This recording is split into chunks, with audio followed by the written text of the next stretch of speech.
Alhamdulillahirabbil alamin. Assalamualaikum warahmatullahi wabarakatuh. Alhamdulillahirabbil alamin. Wassalatu wassalamu ala asrofil anbiya wal mursalin sayyidina wa maulana Muhammadin wa ala alihi wa sahbihi ajma'in. Amma ba'd.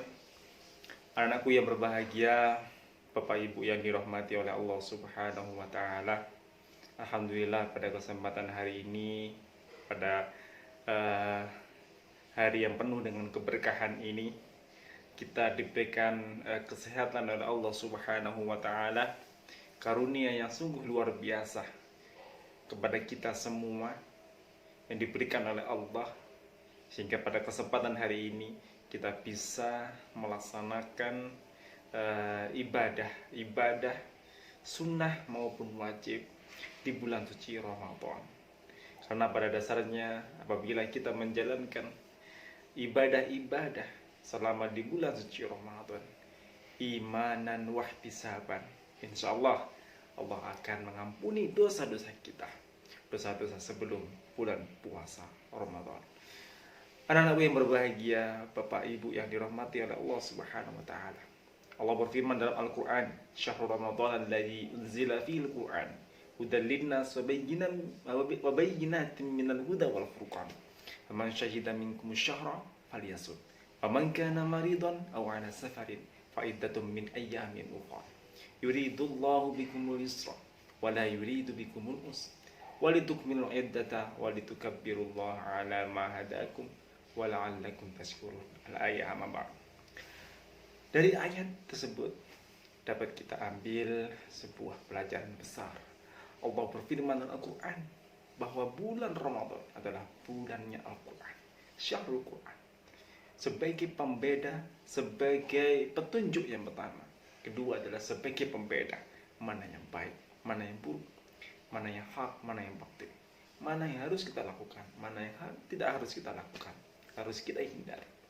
Maka di sini, di bulan suci Ramadan ini adalah kesempatan yang besar bagi kita untuk selalu meningkatkan kualitas dan kuantitas kita dalam mempelajari ayat-ayat suci Al-Quran.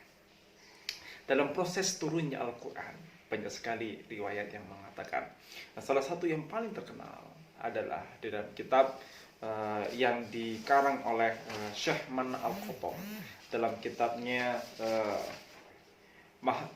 Mabahis fi Ulumil Quran, di mana disebutkan dalam kitab tersebut bahwa Ibnu Abbas radhiyallahu anha menjelaskan salah satu hadis yang dikatakan oleh baginda Rasul bahwa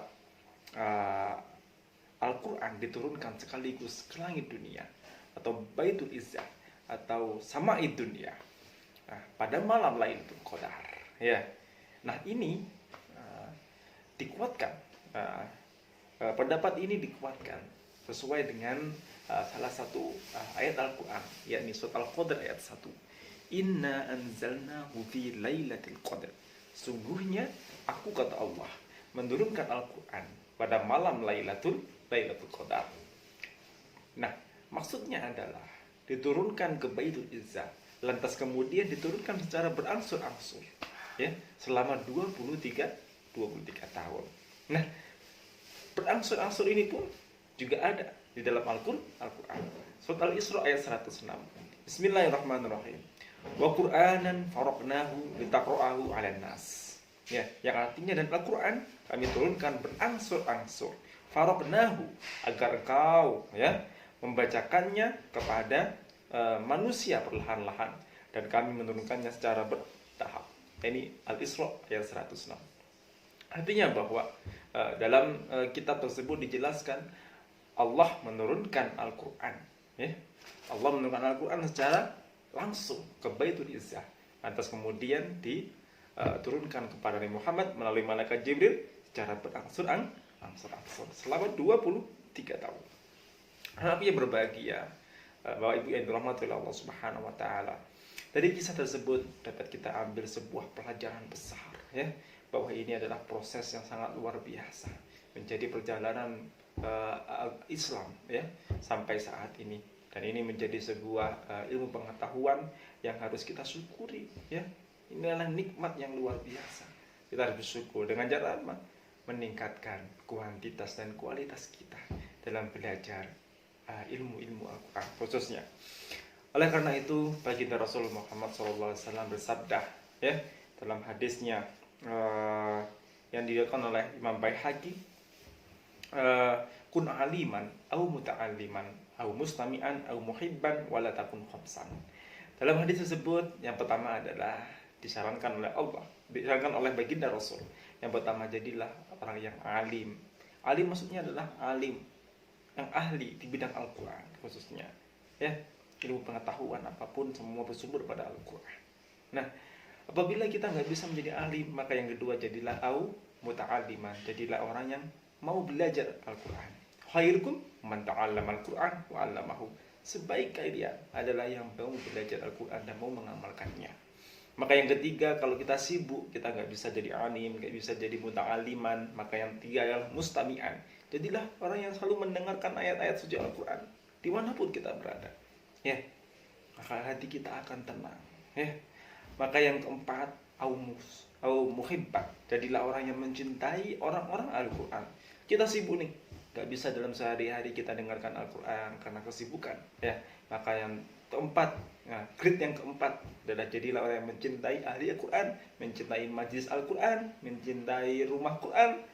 Maka dengan itu kita mencintainya dengan memberikan apa yang kita miliki, harta yang kita miliki, maka kita juga menjadi golongan-golongan Al-Quran.